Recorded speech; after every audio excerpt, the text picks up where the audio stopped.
Foster Care Queensland's here to support 4,700 foster and kinship carers throughout Queensland. We're the peak body for foster and kinship care, so we're funded by the Department of Communities, but we're a non-government foster and kinship care service. Well, Foster Care Queensland's been around now for 40 odd years, and it's a really important role that we play. We have some 8,000 children and young people in care, and we only have 4,700 carers to care for those 8,000 children. So new carers are needed all the time, especially foster carers, but also kinship carers, so that family can look after family wherever possible as well, and do that in the best possible way. And that's by way of the support that we can provide, but we can provide certainly as a colleague, along with the foster and kinship care services who provide that day-to-day support. We wanted to be foster carers for a while. The main reason for it, there's a couple of different reasons why, but I guess the main reason was because we both had very good upbringings, we both had really good childhoods, and there's a lot of children out there that don't. And so we felt we could make a difference in a person's life, so we applied to be foster carers, and we've been foster carers for about 2 years now. Originally, I wanted to do something I thought was worthwhile and to still be available and at home for my own children. I had 3 primary school age children at the time when we first started 33 years ago. So it was just something I could do and still be able to be there for them, go to school, do all the things that I needed to do for them as well. One of the things when our kids are removed or families are removed, you know, they miss out on that connection. And part of our culture, the Aboriginal and Torres Strait Island culture, is family. Everything is family. So one of the things is that I wanted to help one of our family members, and yeah, I ended up taking the kids, thinking that it would be a short term, but a long-term process. But in that, saying that, the challenges that came along, building that family connection stronger and stronger, it was good to see them grow. We provide a range of foster and kinship care services for foster and kinship carers throughout the state.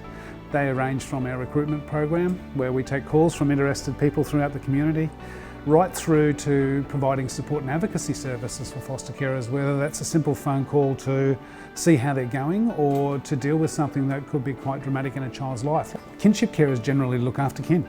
So they're providing support for children who cannot live at home with their parents, and they're usually relatives, mainly grandparents, who provide support in the system. So the kids in care, however, they're providing care within their own families, as opposed to foster carers who come through recruitment and advertising, who make an open choice to take different children at different particular times, where kinship carers usually just take family. Foster and kinship carers require support throughout the system. They're looking after abused children and children that have suffered harm. So with that comes along with many needs for foster and kinship carers. It's not like our own families where we would just, we'd drop kids to school and bring them home.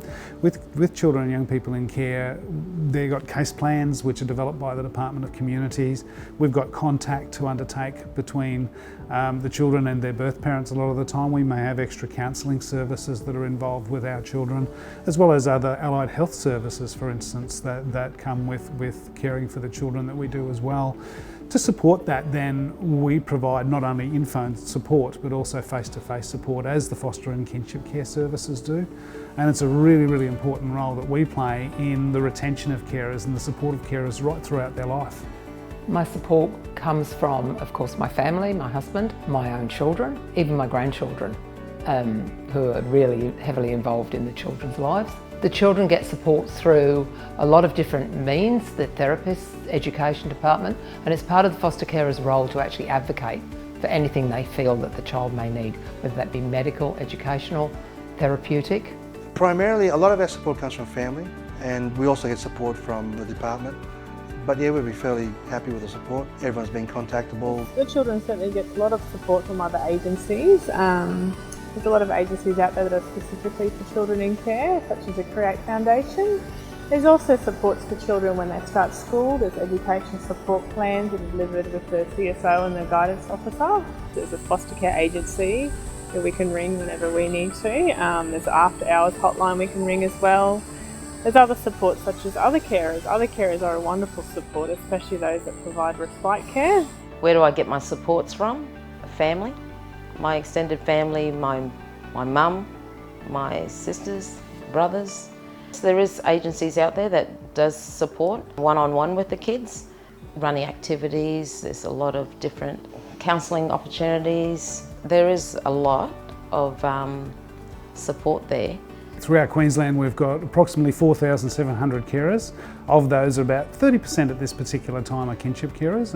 However, we need lots more foster carers out there when you consider that we've got 8,000 children and young people in care at the current time. I have enjoyed being a foster carer, otherwise I wouldn't be here. I don't think 33 years later and being heavily involved like I am now, I do enjoy it. We've met some fantastic children and a lot of very nice people. When you think only last year we honoured a carer who'd been caring for 50 years in the system, and that was a wonderful, wonderful thing. And to actually care for children throughout that length of time, and probably 300 or 400 children over that period of time, is pretty significant. And so being a foster carer then is something special. They deserve to be supported, and they deserve to be supported in the best possible way. I have enjoyed being a carer because you can give back, and the rewards that reap out of that is good. But then you've also got the bad, but seeing the kids stride and come through is rewarding. And also helping family is rewarding, connecting them back to what we need.